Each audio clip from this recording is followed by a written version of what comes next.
Hi friends, नमस्कार। मेरा नाम है यशोवर्धन और ये है हजेला आईएएस अकेडमी का यूट्यूब का प्लेटफॉर्म हजेलाज आईएएस।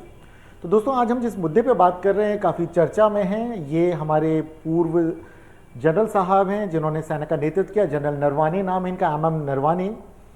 और ये हैं लोकसभा में विपक्ष के नेता। अब ऐसा क्या लिखा जनरल नरवाने ने अपनी किताब में जिस पे कि हंगामा हो गया। हुआ कुछ ऐसा कि सोमवार, आज हम बुधवार की बात कर रहे हैं, जहां पर जनरल नरवाने की किताब के कुछ अंश लोकसभा में पढ़ने जब शुरू किए राहुल गांधी ने, तो इस पर सत्ताधारी दल ने आपत्ति की कि एक अप्रकाशित किताब के अंश संसद में ना पढ़े जाएं।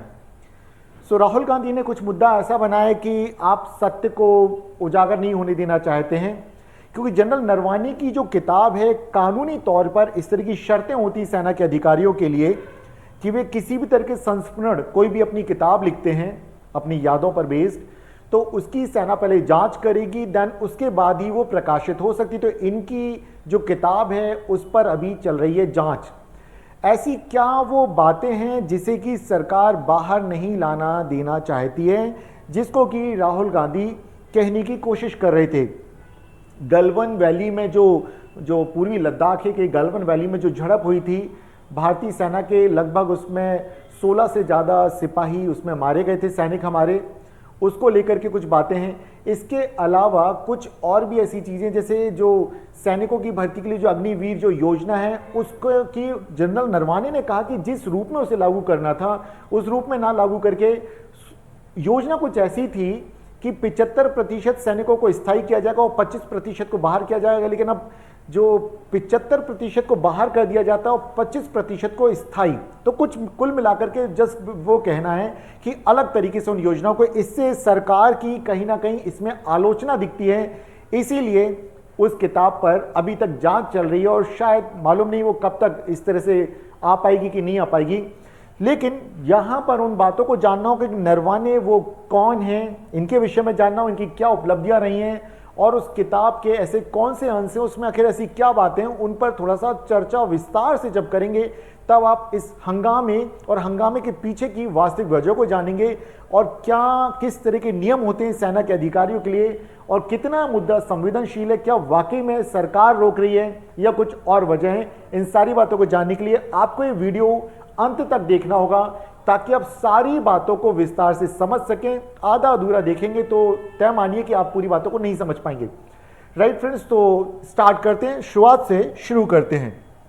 देखिए, हुआ कुछ ऐसा कि सोमवार को लोकसभा में विपक्ष के जो नेता हैं Rahul Gandhi, leader of opposition, Karwaan magazine में जनरल नरवाने की एक किताब है जो भी अभी प्रकाशित नहीं हुई है। किताब का नाम है 4 स्टार ऑफ डेस्टिनी। इस किताब के कुछ अंश छपे हैं कारवां में, उसे उन्होंने पढ़ने की कोशिश की जनरल मनोज मुकुंद नरवाने की, जिस पर कि विपक्ष ने कहा कि ये किताब अभी अप्रकाशित है, अतः इसके अंश ना पढ़े जाएं और राहुल गांधी की बातों को कार्रवाई से बाहर निकालने की बात की। यहां तक कि डिफेंस मिनिस्टर राजनाथ सिंह जी ने भी विरोध किया। फिर कुछ खबरें हैं, जनवरी 2024 में द इंडियन एक्सप्रेस में एक खबर छपी थी जिसमें ऐसा पता चला कि इस किताब के जो पब्लिशर हैं, प्रकाशक हैं, उनसे कहा गया है कि जब तक ये जांच पूरी ना हो जाए इस किताब की, इसका कोई हिस्सा या सॉफ्ट कॉपी किसी को ना दिया जाए। रक्षा मंत्रालय इस किताब की अभी जांच कर रहा है। तो चलिए, ये बातें हैं, थोड़ा सा जनरल नरवाने के बारे में जानते हैं।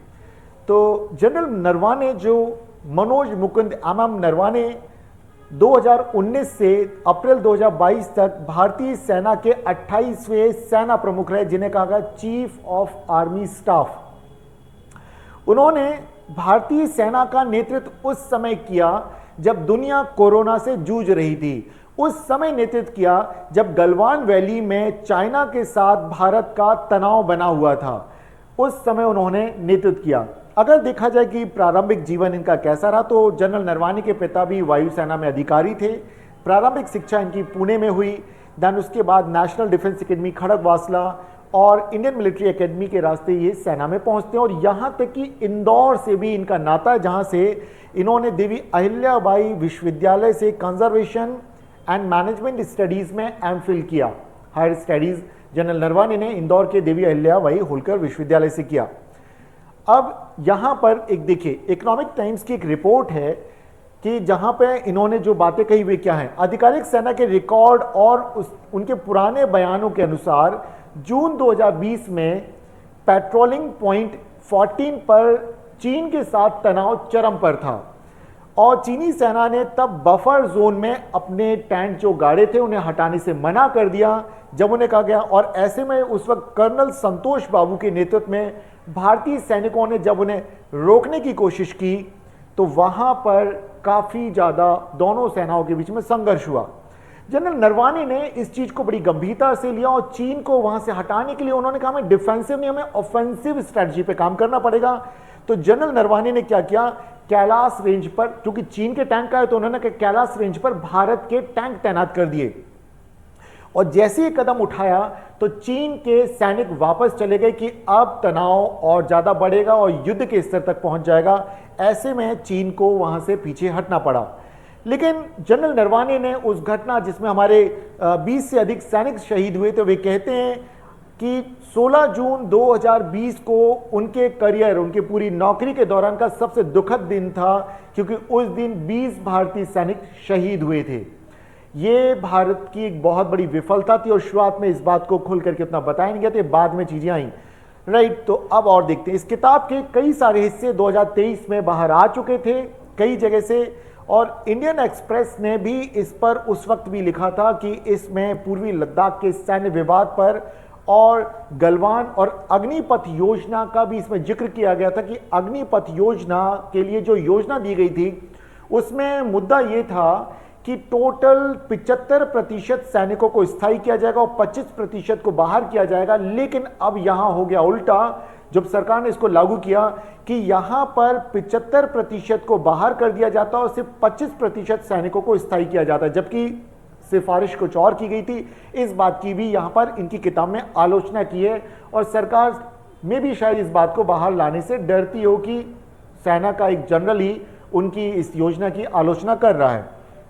चलिए, सो अब अगर यहां पे देखा और ये उन्होंने जो बातें की कि यहां पर रक्षा मंत्री राजनाथ सिंह जी से जो उनकी चर्चा हुई थी उसका भी विस्तार से उन्होंने जिक्र किया। इसे भी मे भी शायद बाहर नहीं लाना चाहती सरकार की क्या बातें हुई, तो शायद इस किताब की जांच चलती ही रहेगी। मुश्किल है ये प्रकाशित हो पाए, अगर होगी भी तो शायद उन अंशों को उसमें से हटा दिया जाए, क्योंकि कोई भी देश ऐसा नहीं चाहता है, कोई भी देश तो नहीं, सरकार ऐसा नहीं चाहती कि वो ऐसा प्रतीत हो कि उसकी किसी गलती के कारण देश को कभी नुकसान हुआ हो। मे भी ऐसा मैं सोच रहा हूं यहाँ पे। अब देखिए, तो जनरल नरवाने की अगर हम यहाँ पे बात करें कि आगे देखें कि उनके नाम पे ऐसी क्या उपलब्धियां जिसके कारण उन्होंने कुछ ऐसे काम किए जो कि बिल्कुल देश के लिए जरूरी थे। एक तो उन्होंने किया कि आत्मनिर्भर बनाया जाए देश को, और दूसरा उन्होंने जो जेंडर के बेस पे उन्होंने कहा इक्वलिटी बनाने की कोशिश की। तो देखा जाए लंदन स्पीक ब्यूरो के अनुसार नरवाने के समय में मेक इन इंडिया, इसमें बड़े जो हथियार खरीदने के जो प्रोजेक्ट्स हैं वो शुरू हुए और उसमें भी क्या मेक इन इंडिया कि आप भारत के साथ अगर कोई विदेशी कंपनी का डील करती तो उसको भारत में आकर के उन हथियारों का निर्माण करना पड़ेगा। तो इससे क्या हुआ, विदेशी सामान पर निर्भरता कम हुई और भारत में हथियार निर्माण बड़े पैमाने पर शुरू हुआ। इसके अलावा नेशनल डिफेंस एकेडमी में लड़कियों को कैडेट बनाने की अनुमति दी। ये एक बहुत ही बड़ा कदम था लैंगिक समानता की दिशा में कि सेना में भी लैंगिक समानता स्थापित की जाए। तो ऐसे में अगर देखा जाए तो कोरोना का टाइम पे सेना का नेतृत्व करना, गलवान वैली के टाइम पे अपनी जो ऑफेंसिव नीति पर आ जाना जिससे कि चीन को पीछे हटने के लिए मजबूर कर देना, इसके अलावा देश को रक्षा क्षेत्र में आत्मनिर्भर बनाने की शुरुआत के तौर पे बड़े पैमाने पे यहाँ पे देखा जाए उनकी नीति में बदलाव, और जेंडर इक्वलिटी की अगर बात करें तो ये कुछ ऐसी चीजें हैं जो जनरल नरवाने के साथ जुड़ी। इसके अलावा बहुत सारे उनको विशिष्ट पदक मिले हैं सेना में काम करने के लिए, वो एक लंबी लिस्ट है। तो उससे ज्यादा जरूरी जो मुझे लगा कि इन 4 विषयों पर चर्चा करनी जरूरी है। लेकिन सवाल आता है कि आखिर हंगामा किन मुद्दों पर मचा हुआ है।